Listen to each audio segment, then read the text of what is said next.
Livro de Lamentações, capítulo 5, versículo 21.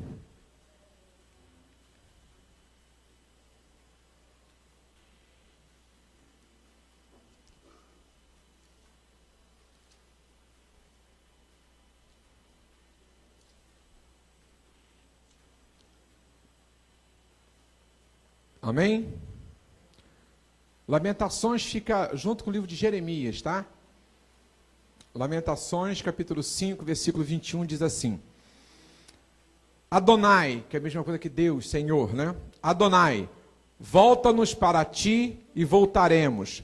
Renova nossos dias como fora no passado. Mais uma vez, Adonai, volta-nos para ti e voltaremos. Renova nossos dias como fora no passado. Agora, Abacuque, capítulo 2, versículo 2.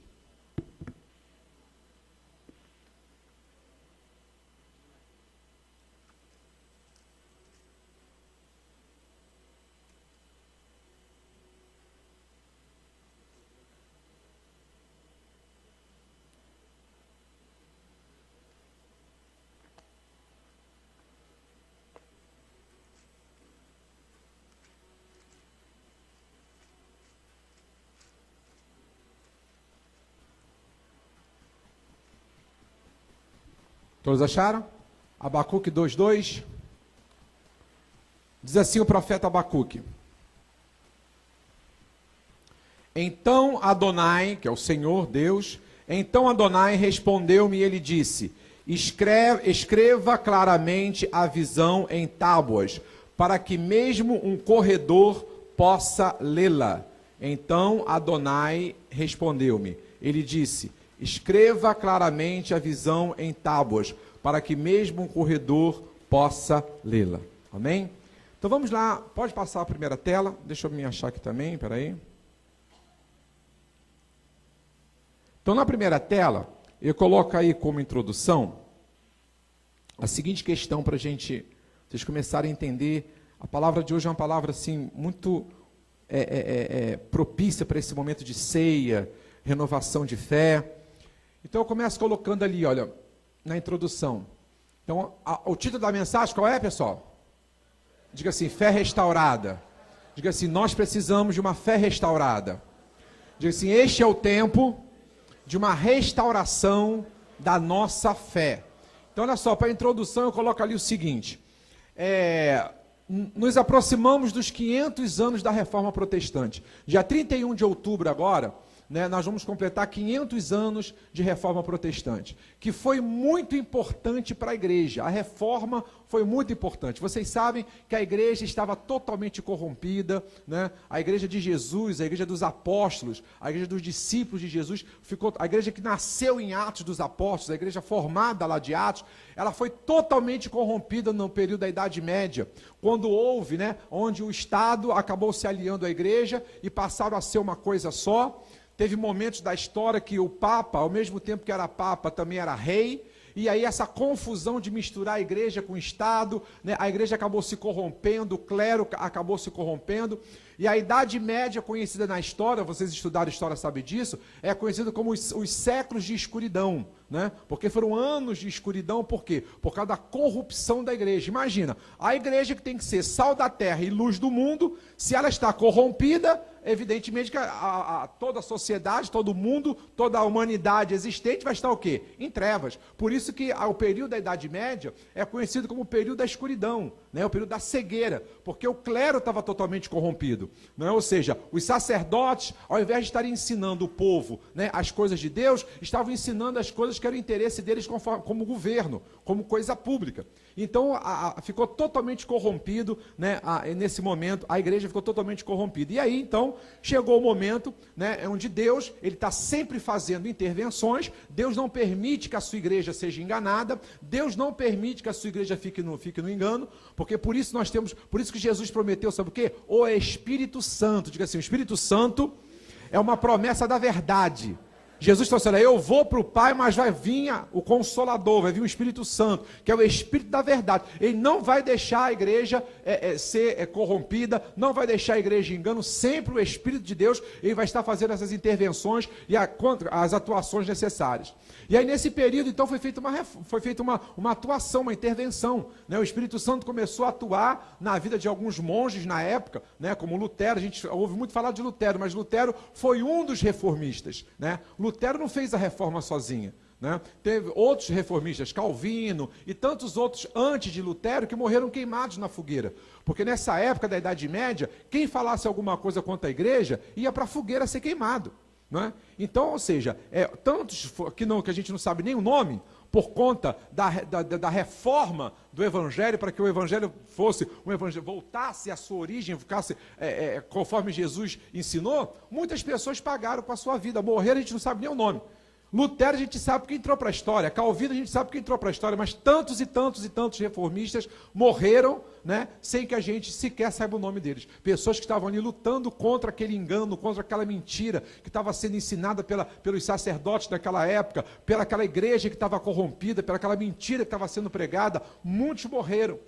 Então, ou seja, até que a reforma aconteceu. E aí deixou-se de ter uma única igreja e passou a ter duas igrejas. Por que nós somos chamados de protestante? Porque nós somos da origem da igreja que protestou contra todos esses falsos ensinamentos. Então, todos os falsos ensinamentos que estavam sendo ensinados naquele momento pela igreja então denominada católica, né, naquele período, então houve a reforma protestante veio protestando contra tudo aquilo. Por isso que a gente recebe o nome de protestante. Não é? Porque então a reforma protestante ela foi muito importante para aquele momento, né? Outra coisa também que eu coloco aí, deixa lá por favor, isso. Porém hoje o Espírito de Deus chama a sua igreja para algo tão importante quanto, que é a restauração, amém?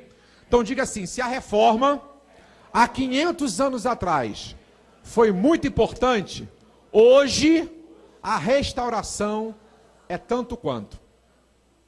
A restauração da igreja hoje é tão importante quanto a reforma foi há 500 anos atrás. E nada acontece por acaso, né? O Espírito Santo tem feito um movimento em muitas igrejas, levantando muitos pastores, muitos líderes, e eu não tenho dúvida que é movimento do Espírito, porque é ele que atua na igreja, né? Justamente agora nesse período de 500 anos de reforma, vem agora esse movimento que agora recebe o nome de restauração. E aí você podia perguntar, pastor, mas qual é a diferença entre reforma e restauração? Há 500 anos atrás foi reforma, e o senhor disse que foi muito importante. Hoje é um tempo de restauração. Qual é a diferença entre reforma e restauração? Porque reforma é você consertar, reforma é conserto, não é isso? Por exemplo, quem tem durepox em casa, tudo você dá jeito com durepox. Quebrou não sei o quê, bota um durepox, né? Vai dar um jeito. Isso, então, a reforma é isso, reforma é conserto. Há 500 anos atrás, o que estava acontecendo, estava precisando de um conserto, precisando de um alinhamento. Não é? Ou seja, a igreja tinha se desviado da verdade, a igreja tinha se desviado do Evangelho de Jesus, da forma com que Jesus ensinou, com a simplicidade, com a humildade que Jesus ensinou, então era necessário que houvesse um conserto, uma reforma, né? Só que passado 500 anos, que agora faz dia 31 de outubro desse ano, passado 500 anos, hoje o Espírito Santo, ele coloca que não pode mais ser uma reforma. Hoje, do jeito que ficou, não pode mais ser simplesmente um conserto. Tem que ser uma restauração. E o que é restaurar? Restaurar é colocar como era no original. Deu para entender? Então diga assim, restaurar é mais profundo que reformar. Há 500 anos atrás, uma reforma foi suficiente, mas hoje é preciso uma restauração. Passados 500 anos, é necessário que a gente volte a ser como era no original. Quando você chama um artista e pede ele para restaurar uma peça, né? Ou então essas igrejas antigas aí, né? lá em Minas Gerais, Ouro Preto tem muito, quando elas entram em obra de restauração, o que os artistas, o que os pintores têm que fazer quando estão fazendo uma obra de restauração? Qual é o trabalho deles? É voltar ao original. Não é botar uma cor mais bonita, uma cor mais acesa, uma cor mais moderna, não. O trabalho de um restaurador é colocar como era antes, como era no original. E hoje é essa a missão da igreja. Diga para a pessoa que está do seu lado, hoje nossa missão é essa. É fazer com que a igreja de Jesus, depois desses 500 anos passados, com tanta coisa que a gente tem visto, com tanta coisa que a gente está vendo acontecer, nós temos uma missão dada pelo Espírito Santo, que é de fazer com que a igreja volte a ser o que ela era, lá no original. Não adianta, agora não é mais tempo de reformar, agora não é mais tempo de consertar, agora é época de restaurar, é trabalhar, é nos colocarmos na mão do Espírito Santo de Deus, para que a igreja volte a ser aquilo que ela era lá em Atos dos Apóstolos, amém? Diga assim, o livro de Atos vai continuar sendo escrito. Aplaude e glorifique ao Senhor. A gente vai voltar a Atos dos Apóstolos. Restauração é levar a igreja para aquele modelo. Porque passado 500 anos, gente, o que a gente está vendo na televisão, o que a gente está vendo acontecer, gente, meu Deus do céu. A gente precisa, isso é cumprimento da palavra, que os últimos tempos seriam tempos difíceis. Homens presunçosos, gananciosos, que iam distorcer a verdade. Tudo que a palavra, gente, é só ter um pouco de sensibilidade. Pergunta para o irmão, você tem um pouquinho de sensibilidade? Se a gente tiver um pouquinho de sensibilidade, a gente consegue entender que Jesus está voltando, gente. Amém? Olha aí, terremotos, olha aí o tal do, como é que é o nome do furacão? O Irma aí, ó. Agora se aproximando. A gente está orando por isso, eu estou fazendo parte de uma mobilização de oração. Porque se ele chegar do jeito que ele está se aproximando, vai destruir quantas pessoas já morreram? Aonde que isso acontecia aqui no continente americano? Essas tragédias aconteciam no mundo antigo. O mundo antigo é lá, ó, Europa, Ásia. Essas coisas não aconteciam porque a América, o continente americano, né, as três Américas, América do Norte, Central e América do Sul, é um continente novo. Formação rochosa nova. Então, os próprios geólogos há anos atrás diziam que jamais haveria um terremoto, que jamais essas coisas que estão acontecendo no continente americano aconteceriam porque era um continente novo. E olha o que está acontecendo. Então, um pouquinho de sensibilidade dá para a gente entender que Jesus está voltando. Vendo do jeito que a coisa está, a corrupção, a frieza, a desumanidade, como a sociedade está se comportando, né? E como isso, infelizmente, porque isso é um dos sinais do final do tempo, é quando essa frieza, quando a mentira, quando o engano, quando isso começasse a chegar dentro da igreja. Por isso que aqui na ICERT a gente tem que preservar a verdade. A ICERT é uma igreja de restauradores. Amém?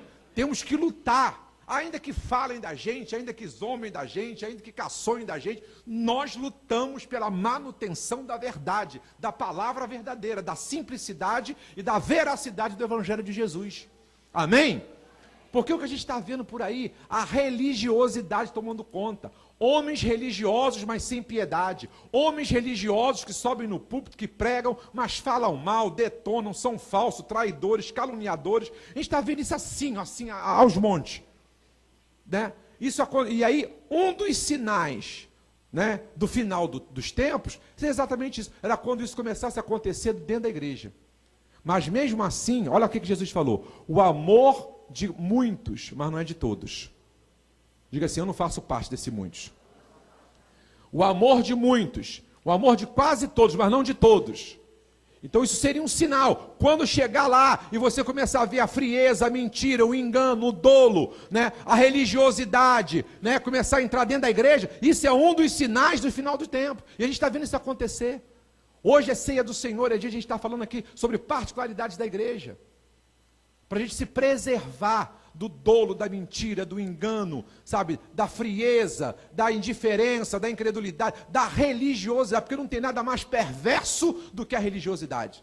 Quantas pessoas estão perdendo comunhão, perdendo intimidade com Deus por causa da religiosidade? Não, eu sou assembleiano, eu sou batista, eu sou presbiteriano, eu sou da igreja cristã, eu sou isso, eu sou aquilo. São religiosos, mas estão totalmente distantes de Jesus, totalmente distantes de Deus. Honram o Senhor com os lábios, mas o coração está, muito longe de Deus. Então é isso que a gente precisa entender, e para a gente se preservar. E é isso que eu tenho pedido ao Senhor, pedido graça, porque não é fácil não, gente. Não é fácil. Eu tenho pedido ao Senhor graça, revestimento, para que aqui, né, como ministro, como sacerdote, como pastor que está na função apostólica aqui nesse lugar, eu possa estar aqui junto com vocês, assegurando o cumprimento da verdade da palavra de Deus aqui nesse lugar. Amém? Então, olha só, então isso é a diferença. Não é época de conserto. No Durepox não vai dar jeito. Agora a gente precisa restaurar. A coisa chegou de um jeito que não adianta mais só uma reforma. Agora tem que ser restauração. Vamos largar, vamos parar esse modelo religioso, esse modelo que enfiaram o goela abaixo da gente. Vamos acabar com isso e vamos voltar lá na Atos dos Apóstolos. Vamos voltar lá na igreja primitiva. A simplicidade, a humildade, o amor pelas almas, a compaixão, a solidariedade. Vamos deixar esse evangelho mentiroso, esse evangelho de religião, porque religião não salva ninguém. Vamos deixar essa parnafalhada toda e vamos voltar lá para o começo. O evangelho da simplicidade, o evangelho do amor, o evangelho da solidariedade, da fraternidade, da compaixão, da misericórdia.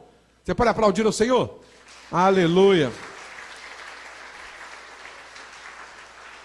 E aí eu quero compartilhar com vocês 4 coisas necessárias para a restauração. 4 coisas que são necessárias para que a gente possa ser um restaurador. 4 defesas que nós temos que fazer para que a gente possa estar reformando a nossa fé. Porque veja bem, gente, a restauração que tem que acontecer não é de prédio. A restauração que tem que acontecer não é de templos. A restauração que tem que acontecer é nossa, é na nossa vida. Diga assim, eu tenho que ser restaurado. É na nossa vida. Tá? Então, 4 coisas. Olha, eu vou colocar a primeira. Primeira coisa que a gente restaurar dentro de cada um de nós é uma fé monoteísta. Vamos repetir todos juntos? Uma fé. Pastor, mas todos nós adoramos um Deus só. Espera aí, vamos ver isso aí que vocês já vão entender já. Nós nos declaramos monoteístas. Sabe o que é monoteísta? É quem acredita em um só Deus. Deuteronômio 6,4, lê lá. Né? Lá em Deuteronômio está dizendo, portanto, há um só Deus. Deuteronômio 6,4. Portanto, há um só Deus. Há um único Deus. Está escrito lá em Deuteronômio. E várias outras passagens da Bíblia que nos afirmam isso. Existe um único Deus. Mas sabe o que está acontecendo? Por conta das distorções que a igreja veio sofrendo ao longo dos anos, muitos de nós deixamos de ser monoteístas para sermos enoteístas. Pastor, qual é a diferença? Eu explico. Monoteísta acredita que só existe um Deus. Enoteísmo. O enoteísta, ele acredita que existe o Deus, criador dos céus e da terra, mas que existem outros deuses também.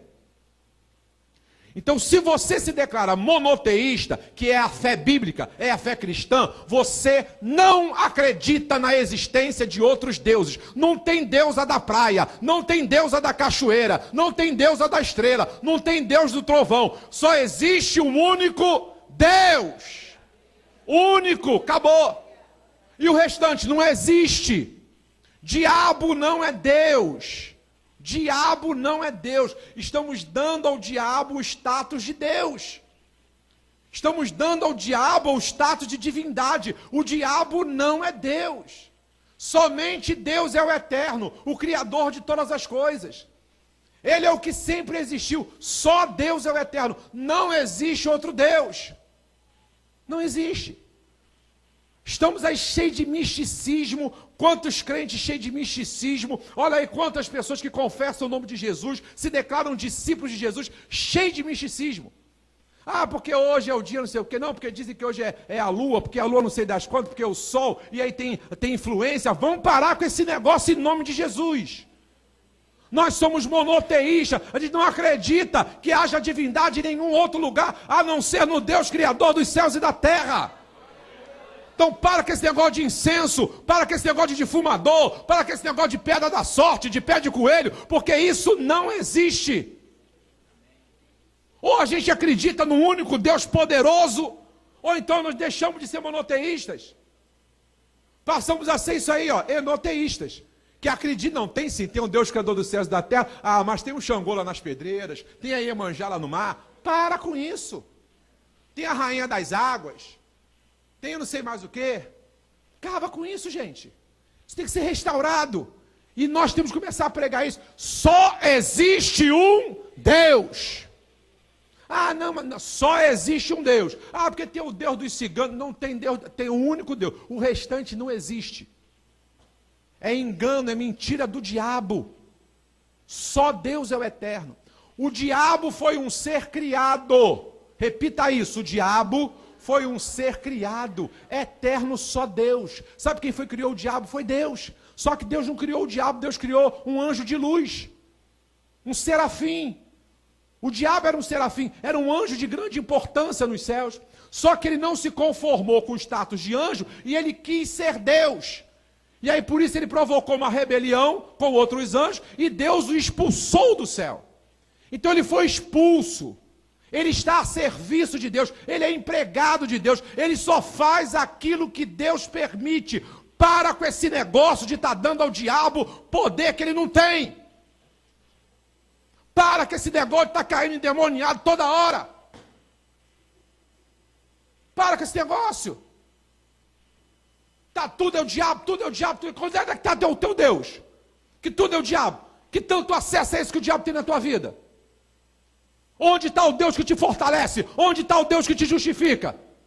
Só existe um Deus. E qualquer outra coisa que o diabo venha fazer, ele só pode fazer com autorização de Deus.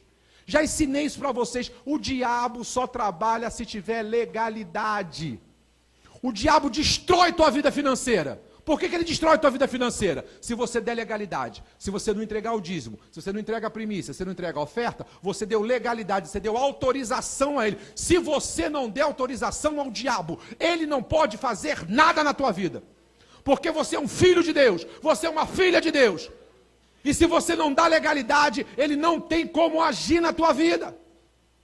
Se você não pratica mentira, se você não falta com a verdade, se você é um homem íntegro, uma mulher íntegra, se você não dá brecha, ele não vai agir. Teus negócios vão prosperar, tua vida vai bem, tua saúde vai bem, as coisas vão funcionar, vão vir as lutas, mas Deus vai te dar força, vão vir as provas, mas Deus vai te fortalecer. Porque você é filho de Deus. Então para com esse negócio, gente. O que eu estou vendo de crente macumbeiro não está no gibi. Não está no gibi. Temos que restaurar uma fé monoteísta. Só existe um Deus. Só existe um Deus. Todo o restante é mentira do diabo. É engano do diabo. Para tentar causar confusão, tentar fazer com que você deixe de acreditar em Deus. O diabo, ele foi um ser criado. Ele é um traidor. Ele entrou no corpo de Judas, fez Judas trair Jesus. Ele foi um ser criado. Tudo que ele faz, né, quando ele faz alguma coisa na minha vida, é porque eu dou legalidade. Aí Deus, que é justo, permite que ele faça. Vai lá no livro de Jó que você vai ver. Tudo que o diabo fez na vida de Jó foi com a permissão de Deus. O diabo não faz nada sem a permissão de Deus. Nada. Não tem poder nenhum. Ele é servo. Ele é empregado. Outra coisa, gente, que eu aprendi, que eu achei isso formidável. Até eu tinha a mania de falar isso. Aí eu fiquei pensando, mas como é que a gente tem? Graças a Deus que Deus me muda. Graças a Deus que Deus continua me mudando toda vez que for preciso, para me ser um filho melhor, um filho mais obediente, um filho mais inteligente para Ele. Quantas vezes eu chamei o diabo de inimigo de Deus? Olha que confiança, que status que você dá ao diabo. Sou inimigo de Deus, eu estou me chamando de inimigo. Ele é inimigo nada, ele não é nada na frente de Deus. Ele é inimigo meu e seu. Você acha que o diabo tem condição de ser inimigo de Deus? Você acha que ele tem condição de ser inimigo de Deus? Ele é um ser criado, ele está debaixo dos pés, ele não pode ser inimigo. Para ser inimigo tem que ter uma condição pelo menos igual. Quando você diz que o diabo é inimigo, e eu quantas vezes chamei o diabo de inimigo de Deus? Quando essa revelação veio, eu falei, gente, mas não é que eu fui burro esse tempo todo? Eu dei ao diabo uma condição, um status que ele não tem. Que inimigo de Deus? Nada, ele é meu inimigo. Ele é inimigo do ser humano. Meu inimigo ele é. Agora, inimigo de Deus? Quem é ele para ser inimigo de Deus? Quem é ele? Que poder que ele tem? Que condição que ele tem? Que status que ele tem para ser inimigo de Deus? O diabo é nosso inimigo, mas não é inimigo de Deus. Porque nem para ser inimigo de Deus ele tem condição. Está dando para entender? Então vamos ter isso. O nosso Deus é o Todo-Poderoso. É o grande El Shaddai. É o Criador dos céus e da terra. Ele só vai fazer alguma coisa na nossa vida se a gente der legalidade. Se a gente não der, acabou. Então vamos parar de dar ao diabo status de Deus. Vamos parar com esse negócio. Não, eu acredito em Deus, mas também tem a força das águas, tem a força dos ventos, tem não sei. Vamos parar com isso, gente. A fé monoteísta diz que só existe um único Deus. O restante tudo é mentira do diabo. Vento, água, cachoeira, é tudo criatura, é tudo criação de Deus. Ele é o criador de todas as coisas. Você pode aplaudir o Senhor? Amém? Vamos ter a fé monoteísta restaurada, amém? Diga assim, nessa manhã, eu me aproprio de uma fé monoteísta restaurada. Eu creio somente em um único Deus. Todo o restante é mentira. Aplaude e exalte ao Senhor. Aleluia. Vamos lá para a segunda tela. Outra coisa que tem que ser restaurada. A autoridade suprema da palavra. Vamos lá? Autoridade suprema. Qual é a segunda coisa que tem que ser restaurada? A autoridade suprema da... Gente, como estão dando jeitinho na palavra de Deus. Como estão dando jeito. Para não obedecer, para não cumprir. Estão dando um monte de jeitinho. E aí você acredita? Ah, mas isso é tradição. Ah, mas isso é a tradução. Ah, mas isso é a cultura. Olha ali, ó. Tradições, normas, traduções e interpretações humanas não podem substituir a autêntica revelação da palavra. Não pode. Abre a sua Bíblia em Mateus 15. Abre lá, eu quero que você leia. Mateus 15, 3. Olha o que Jesus falou sobre isso. Evangelho de Mateus.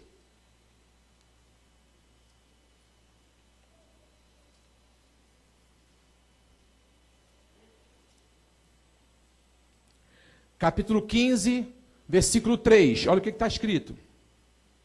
Você achou? Ele respondeu, Jesus, e por que vocês transgridem a ordem de Deus por causa da sua tradição? O que aconteceu? Os fariseus tinham acabado de fazer uma pergunta para Jesus. Por que seus discípulos comem sem lavar as mãos? Aí Jesus, como um bom mestre, devolve a pergunta, né? Tá, os meus discípulos, eles comem sem lavar as mãos. E por que vocês deixam de cumprir a palavra de Deus por causa da doutrina de vocês? Por causa da tradição de vocês? Por que vocês deixam de observar? Isso é muito mais importante que lavar as mãos. É isso que Jesus está falando para os fariseus. Muito mais importante do que lavar as mãos antes da refeição, que é um ato de higiene, deve ser feito.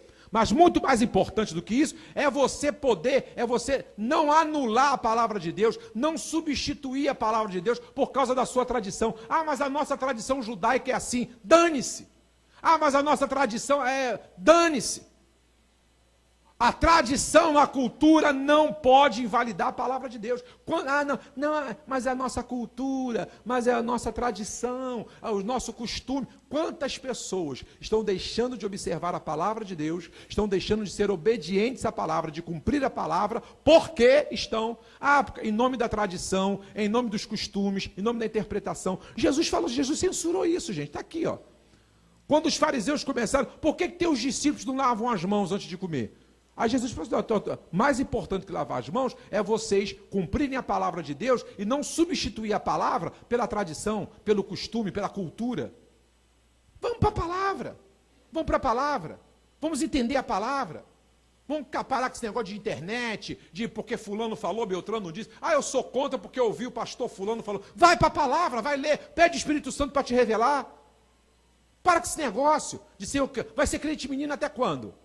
Não, eu sou contra porque eu vi da internet, não sei quem me falou, que esse negócio é do diabo. Não sei quem me falou. Para com isso, pega a palavra e vai ler. Vai ver na Bíblia. Para com essa preguiça Bíblia. Para com essa preguiça de leitura. Não, eu sou contra porque me disseram que não, esse negócio eu sou contra. Não me disseram. Não sei quem me falou. Eu vi o pastor fulano de tal. Pega a Bíblia e vai ler, ora. Pede o Espírito Santo, porque não tem melhor revelação do que aquela. É a única, a autêntica que a gente tem que seguir, é a que vem do Espírito Santo. Pega a palavra e lê, porque tem muita gente que está condicionando leitura. lê a palavra, mas é assim, assim, assim, assim. Já diz para você antes de você ler. Aí por isso que tem muita gente dentro da igreja com a cabeça com um monte de coisa distorcida. Porque ela, antes de ler a palavra, ela aprende os dogmas do homem. Ela aprende as interpretações do homem. Eu vou te dar a Bíblia para ler, mas a coisa é assim, assim, assim, assim, assim. Solta a Bíblia na mão da pessoa, deixa a pessoa ler. Que o Espírito Santo vai dar ela, vai orientar e vai guiar ela onde ela tem que chegar. Mas por causa disso, para poder manter o povo prisioneiro, quantas pessoas estão fazendo isso? E vão dar conta a Deus, hein? Quem faz isso vai dar conta a Deus. Quem faz isso com as ovelhas, porque vocês são sob os meus cuidados, mas antes de serem meus discípulos, vocês são discípulos de Jesus. Se eu guiar vocês de maneira errada, eu vou dar conta disso. E todo pastor que tem feito isso, todo líder que tem feito isso, vai dar conta do ensino errado, vai dar conta da manipulação que está fazendo. Vai dar conta. Porque tem que ser assim, pega e lê, está aqui, ó. Vamos na palavra. Vamos na... Não, ó, gente, ó, isso é do diabo. Ó, isso não está certo. Isso não faz. Vai na palavra. Deixa a pessoa chegar à conclusão lendo a palavra com a palavra aberta. Quantos estão fazendo isso? É por isso que até hoje, quanta gente fiel tem na igreja católica que só acredita naquilo que o padre fala, não pega a Bíblia para ler, porque eles não leem a Bíblia. Porque sempre foi interessante para eles que eles não lessem a Bíblia, para poder acreditar naquilo que o padre fala sem questionar. Mas nós não. A gente vem para a igreja com Bíblia. A gente vem para a igreja com Bíblia no celular, Bíblia impressa, para a gente poder estar lendo, para poder estar conferindo. Está certo, o que o pastor falou está escrito aqui. Ó, negócio de 12, realmente está escrito aqui. Ó. Tinha que ser 12 mesmo, está escrito. Não é ele que inventou não, está escrito aqui. É isso, gente. A coisa é simples, o evangelho é simples. É só um pouquinho de boa vontade. Agora, a preguiça de ler faz a gente acreditar em tudo que falam para a gente. Aí a gente fica sendo enganado e o que acaba acontecendo? Agora, só que quem está enganando vai dar conta. Vai dar conta. Porque o rebanho é de Jesus. Você pode aplaudir o Senhor? Outro ponto aqui, ó. Quando eu falo de a gente restaurar a palavra de Deus como autoridade suprema, acima das tradições, das interpretações, restaurar a autoridade suprema da palavra. Outro ponto aqui, ó. A nova aliança está totalmente contextualizada com a lei. Vamos ler todos juntos? Segundo ponto. A nova aliança está totalmente contextualizada com a lei. Se alguém disse para você, esquece o Antigo Testamento, porque hoje só vale o Novo, é anátema, é maldição, é mentiroso. Este ensino é um ensino de heresia. E a gente vai ver isso aqui na palavra. Isso é um ensino de heresia. A nova aliança está totalmente contextualizada com a lei. Não, hoje a gente só tem que ler o Novo Testamento. A gente só tem que praticar o Novo Testamento. Meus queridos, entendam isso em nome de Jesus, pelo amor que vocês têm a Jesus. O Novo Testamento, tá? A Brit Hadash, ela é uma continuidade do Antigo Testamento. Só tem novo porque teve o Antigo. Só teve o novo porque teve o Antigo. O Novo Testamento é o prosseguimento, é a continuidade. Se você corta, a coisa fica sem contexto. Jesus e seus discípulos não anularam a lei, mas ensinaram a graça a partir da lei.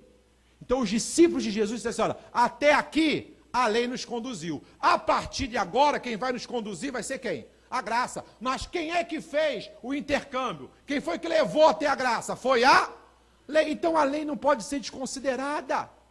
Se eu cheguei na graça, se hoje eu vivo na graça, se hoje eu tenho a graça, foi porque a lei me conduziu até a graça. Se não fosse a lei, eu não chegaria na graça. E agora tem um monte de gente com essa novidade. Os crentes modernos. É a modernidade. Quer ser moderno. Não, é só Novo Testamento. Agora é só... Não, acabou. Negócio de Antigo Testamento, isso é para judeu. Aonde está escrito isso, gente? Abra sua Bíblia, Gálatas 3. Vamos ler lá em Gálatas. Gálatas 3. Aí você vai ver, o livro de Gálatas está no Antigo ou no Novo Testamento? No Novo. Quem é que fala em Gálatas? Quem é que escreveu Gálatas? Quem foi? Apóstolo Paulo. Vamos ver o que o apóstolo Paulo fala sobre lei e graça. Capítulo Gálatas 3, a partir do versículo 21. Todos acharam? Olha só o que está escrito. Isso significa que a parte legal da Torá, a minha Bíblia é a Bíblia judaica completa, então quando fala Torá aí, na de vocês é lei. Isso significa que a parte legal da Torá se opõe às promessas de Deus? O que Paulo está perguntando? Ou uma coisa é oposta à outra? Paulo está ensinando isso, sabe, aos Gálatas. Né? Uma coisa é oposta, ele faz a pergunta, ele responde, de maneira nenhuma. De maneira nenhuma. Até a vinda do descendente, a respeito de quem a promessa foi feita, além disso, ela foi entregue por meio de anjos e de um... Não, estou lendo errado, peraí. 21? 21? Então está errado. Eu estou lá no 19. Isso significa que a parte legal da Torá se opõe às promessas de Deus? De maneira nenhuma. Pois se a parte legal da Torá, dada por Deus, tivesse em si mesma o poder de conceder vida, então a justiça verdadeiramente procederia da obediência legalista. Da obediência legalista dessa Torá. Quer dizer, a salvação não é pela obediência legalista à Torá. A salvação é pela graça. Mas quem nos trouxe até a graça foi a lei. É isso que Paulo está explicando. Dessa forma, todas as promessas serão cumpridas com base na fidelidade decorrente da confiança de Jesus, o Messias. A todos os que se mantêm fiéis e confiantes. Antes de vir o tempo dessa fidelidade decorrente da confiança, estávamos aprisionados em sujeição ao sistema resultante da perversão da Torá, em legalismo revelada. Assim, a Torá serviu de tutor. Diga assim, a Torá serviu de tutor. Algumas Bíblias dizem assim, a lei serviu de guia, não é isso? Não é isso que está escrito aí? Então, ou seja, se eu cheguei à graça, quem me guiou até a graça? A lei. Se eu cheguei até a graça, se eu cheguei até a salvação pela graça, porque a lei me levou até ela. Então é isso que ele está dizendo aqui, ó. Não é? Assim a Torá serviu de tutor até a vinda do Messias, para que pudéssemos ser declarados justos. Só até aqui em casa você depois lê até o 29. Então você não pode cortar. Você não pode cortar a coisa no meio. Não, porque senão você descontextualiza. Vamos ali para outra tela, que eu vou mostrar, aí nessa outra tela, quantas coisas estão interligadas. Olha aí. Isaías 7,14, está onde? Antigo Testamento. Portanto, o Senhor mesmo vos dará um sinal. Eis que uma virgem conceberá e dará à luz um filho, e será o seu nome Emanuel. Isso está escrito aonde? No Antigo. E aconteceu aonde? Não, então corta o Antigo. Pode cortar o Antigo? Pode? Isaías está dizendo, como é que isso aconteceu? Isaías disse lá no Antigo Testamento, que uma virgem ia conceber. Isso aconteceu aonde? Lá no Novo. Tem ligação ou não tem com uma coisa e outra? Totalmente. Contexto. Olha lá o que está escrito em Isaías 9,6. Porque um menino nos nasceu, um filho se nos deu, e o governo estará sobre os seus ombros, e o seu nome será maravilhoso, conselheiro, Deus forte, Pai eterno, príncipe da paz. Isaías é o quê? Antigo Testamento. Esse menino que nasceu onde? No Novo. Vocês podem tirar uma coisa? É como você pegar um livro e começar a ler um livro de 10 capítulos, começar a ler a partir do capítulo 6. Você vai entender alguma coisa? Vai entender? Um livro de 10 capítulos. Aí você pega um livro de 10 capítulos, começa a ler a partir do capítulo 6. Tem como entender? Não tem. Você vai ficar com uma visão fragmentada, é o que está acontecendo hoje. Miqueias, outro profeta do Antigo Testamento, capítulo 5, versículo 2. Mas tu, Belém Efrata, posto que pequena, para estar entre as milhares de Judá, de ti é que me sairá aquele que há de reinar em Israel, e cujas saídas são desde os tempos antigos, desde os dias da eternidade. Miqueias está onde? No Antigo Testamento. Jesus nasceu lá em Judá, não é isso? De Belém. Jesus é descendente. Então olha aí, a cumprimento. Então você não pode cortar. Isso aí é pura anátema, pura heresia. Então nós temos que nos posicionar como restauradores da supremacia da palavra de Deus. Mas estão ensinando agora, que agora é só o Novo Testamento. Heresia.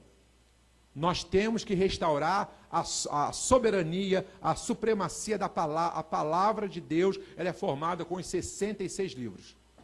Antigo e Novo Testamento é um livro só. Só que testamento significa aliança. Um fala da aliança, né, da promessa, e o outro começa a falar a partir do cumprimento da promessa. Mas é um único livro. A Bíblia Sagrada é um único livro. O Antigo Testamento fala das promessas e o Novo fala do cumprimento delas. Amém? Então você não pode cortar no meio. Então temos que se defender isso. A supremacia da autoridade da palavra. Ah, mas não sei quem está ensinando. Vai na palavra. Ah, porque agora estão fazendo. Vai na palavra. Vai ver se está na palavra. Vai ver se tem fundamento bíblico. Vai ver o que a palavra de Deus ensina. Vamos parar com esse negócio de ser que nem piolho pela cabeça dos outros. Vamos lá na palavra. Está ensinando alguma coisa? Está mostrando na Bíblia? Está falando, mas está mostrando? Está mostrando para você onde fica? Onde é que está escrito? Está mostrando as referências para você? Então você vai... Por isso que a gente vem com Bíblia para a igreja. O pregador está pregando? Deixa eu ver aqui. Não, deixa eu ver se é isso. É isso aqui, ó. É isso. Nós somos um povo livre e cheios do Espírito Santo. Você pode aplaudir o Senhor? Amém?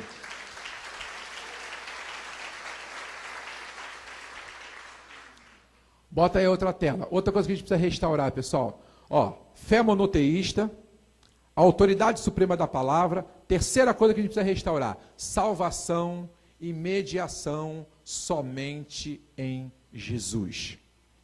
Eu queria que alguém aí, abra a sua Bíblia em 1 Timóteo 2,5. Lê isso aí. O que Paulo escreveu a Timóteo, ao jovem pastor Timóteo. 1 Timóteo 2,5. Olha só o que está escrito aí. Que há um só mediador. Olha aí, está escrito isso aí, né? 1 Timóteo. Lê aí, Antônio Carlos.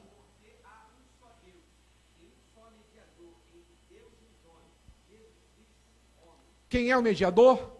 Jesus Cristo. Só tem um mediador. Mediação entre os homens e Deus não há outro. Não tem São Antônio, São Joaquim, não tem. A mediação quem faz... Maria foi uma mulher abençoadíssima. Uma mulher que tem que ser referência para todos nós como crentes. Mas ela não faz mediação entre nós e Deus. Maria não morreu na cruz do Calvário. Maria é um exemplo de mulher fiel. Maria é um exemplo de serva de Deus. Maria é um exemplo de referencial cristão para nós. Entre todas as mulheres daquela época, ela foi a escolhida, ela foi a agraciada. Isso porque ela devia ser uma mulher de um testemunho incrível. Uma mulher de Deus incrível. Mas ela não morreu na cruz. Ela não foi para o céu com o seu corpo. Maria ela vai ressuscitar que nem eu e você. Né? Se a gente não estiver vivo, né? Não. Mas se a gente morrer antes da volta de Jesus, ela vai ressuscitar igual a gente. Então a mediação é só Jesus. Eu preciso pedir alguma coisa ao Pai? Quem precisa pedir alguma coisa ao Pai? Quem é que precisa orar a Deus? Então você vai pedir sempre em nome de Jesus. Em nome de Jesus. Senhor, eu vou te dar isso, e aí em nome disso o Senhor me dá. Não adianta, não faça barganha com Deus. Não faça barganha. Dê por amor, dê por obediência, mas não dê nunca pensando que Deus vai te dar alguma coisa por causa do que você está dando. Porque o que Ele tem que nos dar, Ele vai nos dar em nome de Jesus, porque nós não merecemos nada. Tudo que Deus vai nos conceder, tudo que Ele pode nos conceder, tudo que Ele nos concede é em nome de Jesus. Então só há o quê? Só há um mediador. Um mediador. Então vamos parar de estar colocando coisas entre nós e Deus. Não é? Ah não, porque eu preciso que fulano ore por mim. Tudo bem, vem aqui que eu oro por você. Eu oro com o maior prazer. Mas você tem toda a condição e tem que tomar vergonha na cara de dobrar teu joelho e orar. Vem aqui que eu oro. Procura teu líder de célula que ele ora. Mas você tem que ter vergonha na cara também de orar. Faz jejum, acorda de madrugada, dobra o teu joelho, paga o preço. Porque tem gente que é o crente 6 horas. Conhece o crente 6 horas? 6 horas, você ora por mim. Tudo bem, peça oração, nunca é demais oração. Mas se você bota. Tem gente que mobiliza um monte de gente para orar por ele e ela mesmo não ora. Estou sem força, está com falta de vergonha na cara. Eu sou pai, posso falar com vocês assim, é falta de vergonha na cara. Dobra o teu joelho, vai orar. Quantas vezes eu vou orar me arrastando? Quantas vezes eu faço a leitura a minha devocional me arrastando? Tem dia, gente, que a minha devocional se resume a ler a PPH, mais nada, porque eu não tenho tempo. Só isso. Mas pastor, isso é devocional? Gente, é o que eu posso fazer. Tem dia que eu não tenho tempo de fazer aquela devocional que eu gosto de fazer. Colocar música, colocar fundo musical. Tem dia que eu não tenho tempo. Tem dia que a minha devocional é assim. Eu acordo correndo, escovo os dentes, vou na sala, pego a PPH, leio, pego as declarações de poder do pastor César, que eu faço essas 2 devocionais todos os dias. Mas tem dia que a minha devocional se resume a isso. Pastor, só está em pecado. Não. Deus sabe. Pastor, só está pecando. Não estou não, gente. Porque Deus sabe. Tem dia que eu só posso fazer isso. Aí no dia seguinte, você acha que eu vou deixar de fazer devocional porque no anterior eu não tive tempo? Não, no dia seguinte, quando eu estou com mais tempo, eu sento, aí boto lá no meu relógio, aqui coisa, aí ouço, ai, choro, porque nesse dia eu estou com tempo. E Ele é Pai, Ele me ama, Ele recebe do mesmo jeito. Eu não sou menos amado porque um dia eu fiz 5 minutos de devocional e no outro dia eu fiz 1 hora. Não sou menos amado. Sou tão amado quanto. Está dando para entender? Agora a gente começa a colocar um monte de coisa entre nós e Deus. Não, se eu não fizer 2 horas de devocional, eu estou na cruz. Que é isso? Não, porque se eu não for lá e se fulano não orar por mim... Gente, tudo bem, vem aqui, eu oro por você, tenho com maior satisfação, com maior prazer. Mas dobre seu joelho, faça o seu jejum, faça o seu propósito, faça o seu voto. Porque... entre você e Deus, a mediação é feita através de Jesus. E quando você vier até a mim para eu orar por você, eu vou orar você, eu vou abençoar você em nome de Jesus, porque eu não sou ninguém para me colocar entre você e Deus. Como seu pastor, como seu líder, eu oro por você com imposição de mãos, mas eu faço tudo isso em nome de Jesus, porque a Bíblia diz que só Ele é o quê? É o mediador. Você pode aplaudir o Senhor?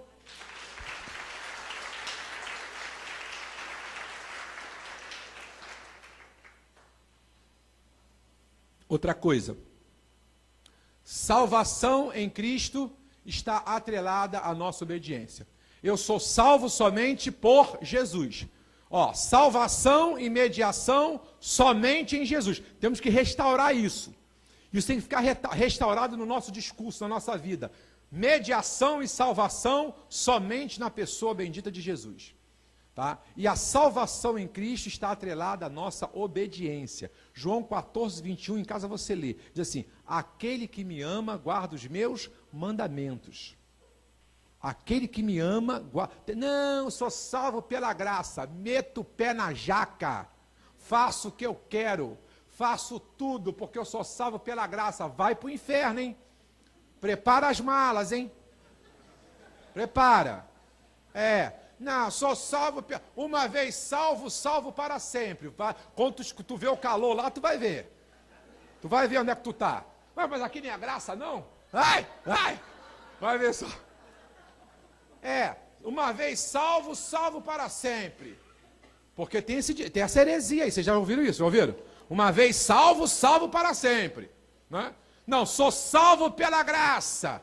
Entrei lá no tanque, o pastor Jorge me mergulhou, agora estou livre, meto o pé na jaca, faço o que eu quero, salvo pela graça. Vamos lá, gente, vamos para a rave. Opa, é a graça. Fazendo da graça de Deus uma bagunça, uma anarquia.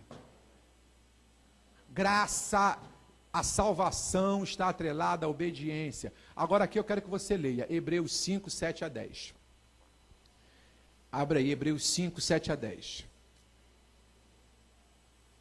Hebreus capítulo 5. Eu quero que você leia e grave isso aí na sua Bíblia. Escritor aos Hebreus, capítulo 5, versículo 7 a 10. Olha só o que está escrito aí. Lê aqui para mim, Mateus, no microfone. O qual nos dias da sua carne, oferecendo com grande clamor e lágrimas, orações e súplica, ao que podia livrar da morte, foi ouvido quanto ao que temia. Ainda que era filho, padeceu a obediência por aquilo que padeceu, e sendo ele consumado, veio a ser a causa de eterna salvação para todos os que nele obedecem, chamado por Deus como sumo sacerdote segundo a ordem de Melquisedeque. Aí diz que vai ser salvo por ele através da... que isso aí? Através da obediência. Esse pedacinho que eu falei ali, né? Cristo, a Bíblia, o que está dizendo? Que ele foi obediente. E que ele foi obediente ao Pai, e nós que formos obedientes, seremos salvos. A salvação está atrelada à obediência. Entenda isso em nome de Jesus. A salvação está atrelada à obediência. Se eu obedeço, eu estou salvo. Jesus me salvou quando eu me rendi a Ele. Mas para eu permanecer salvo, eu tenho que permanecer obedecendo. Quem me salvou não foi a minha obediência. Eu não obedeço para ser salvo, né? Eu não obedeço para ser salvo. Eu obedeço porque eu sou salvo. Eu não obedeço para ser. Não, eu sou salvo por causa da minha obediência. Não, eu sou obediente porque eu sou salvo. A obediência é uma consequência porque eu sou salvo. Como eu quero permanecer salvo, eu fico em obediência. Quem quer permanecer salvo tem que ficar em obediência. É isso que o escritor aos Hebreus está explicando. Jesus foi obediente ao Pai. No momento de agonia, ele falou: Pai, se for possível, passa de mim esse cálice. Se não for, faça a sua vontade. Ele foi obediente. Então agora ele vem dizendo, e nós que seremos salvos pela nossa obediência. A nossa obediência a Cristo. Então, eu sou salvo pela graça, mas eu permaneço salvo se eu permanecer em obediência aos princípios e os mandamentos de Jesus. Então vamos acabar com esse negócio, com essa bagunça, gente. Estão fazendo uma bagunça. Estão fazendo uma gungunça aí danada, né? Não, salvo pela sempre, agora é a graça, legal. E o pessoal está fazendo coisa aí que só Jesus. Só Jesus. Não, eu sou salvo, não, é a graça, na graça. Aí faz um monte de coisa, sabe?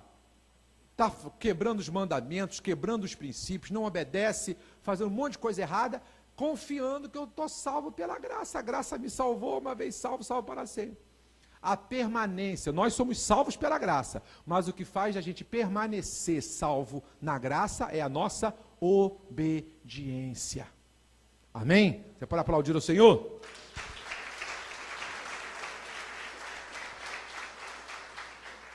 Se você ler esse texto aí que o Mateus leu, você vai ver que no final o escritor aos Hebreus, mais para frente um pouquinho, ele vai dizer assim, é difícil ouvir essas coisas, né?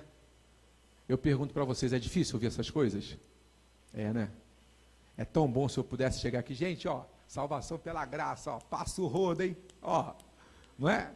Lá. O escritor Hebreu fala isso, mais à frente diz isso. É difícil ouvir isso, né? Por isso que as pessoas torcem. O Igor colocou uma coisa na página Metanoia, que é mais fácil você confrontar a verdade, questionar a verdade, do que você cumpri-la. Então tem gente que faz isso. Ah, o pastor falou lá, está certo não. Por quê? É mais fácil questionar, é mais fazer que está errado que cumprir, porque cumprir é difícil. Né? E o escritor diz isso, o escritor aos Hebreus, se você ler, você vai ver isso. Depois que ele está ensinando isso aos Hebreus, ele diz assim, é difícil, né? Por isso que tem muita gente mudando, por isso que tem muita gente distorcendo, porque é difícil. Não é? E aí ele fala isso então. E aí, quarto e último, para a gente encerrar. Vamos ler todos juntos ali? Aliança. Qual é a quarta coisa que tem que ser restaurada na nossa fé? Gente, olha, foi disseminado um ódio, foi disseminada uma rivalidade entre a igreja de Israel, que isso foi coisa do diabo, isso foi coisa do inferno. Nós que somos igreja do Senhor, precisamos entender que nós é que fomos enxertados no povo de Israel. Hoje nós fazemos parte do Israel de Deus, porque através de Jesus nós fomos enxertados. Eu faço parte do povo de Israel. Aqui na igreja a gente tem, ó, nossa nacionalidade é brasileira e a nossa cidadania espiritual é Israel. Nós fazemos parte do Israel de Deus. Agora, eu não preciso ser judeu para fazer parte da nação de Israel, não preciso ser judeu, eu não preciso entrar para o judaísmo para fazer parte da nação de Israel, porque o que tinha que ser feito para eu fazer parte da nação de Israel, já foi feito por Cristo na cruz do Calvário. Quando ele derramou o seu sangue na cruz do Calvário, ele me enxertou no Israel. Então hoje eu faço parte. Porque o que é Israel? Israel é o povo de Deus. E o povo de Deus hoje, está ali, ó. Deus não rejeitou Israel. O povo do Eterno é formado por judeus e não judeus. A igreja gentílica, que somos nós, a igreja de outras nações, nós fomos enxertados ao povo de Israel. Nós fomos enxertados. Ou seja, hoje a gente faz parte do Israel de Deus, porque Jesus morreu na cruz do Calvário, derramou o seu sangue e a gente foi enxertado. Então eu faço parte. Então não pode ter ódio entre a igreja. Ah, porque foram os judeus que crucificaram Jesus, porque os judeus não prestam. Quando você fala do judeu, você está falando de Jesus. Porque sabe qual é a nacionalidade de Jesus? Jesus era um judeu. Quando você começa essa discriminação, a fazer essa acepção contra judeu, você está fazendo acepção contra Jesus, porque Jesus é judeu. Então a gente precisa lembrar, tem que ser feita uma aliança. Nós precisamos restaurar isso, porque sabe o que acontece? Tem muita gente fiel aos princípios romanos, que foram os princípios distorcidos.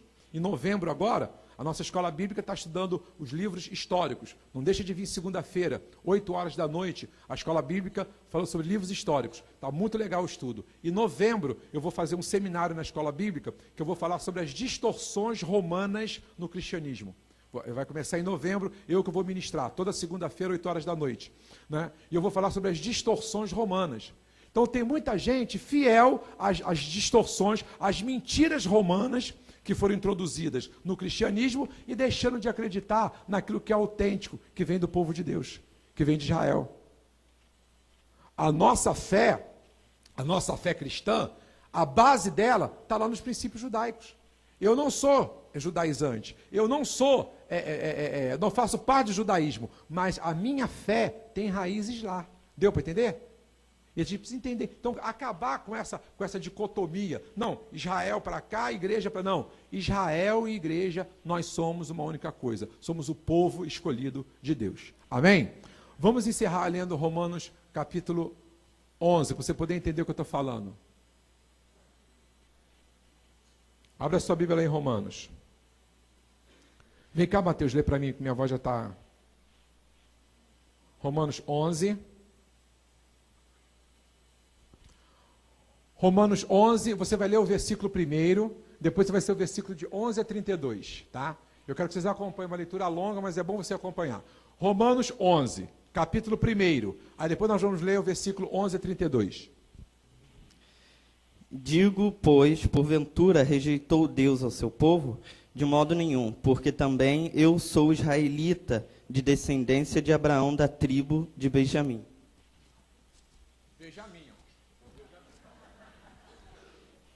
Versículo 11. Digo, pois, porventura tropeçaram para que caíssem? De modo nenhum.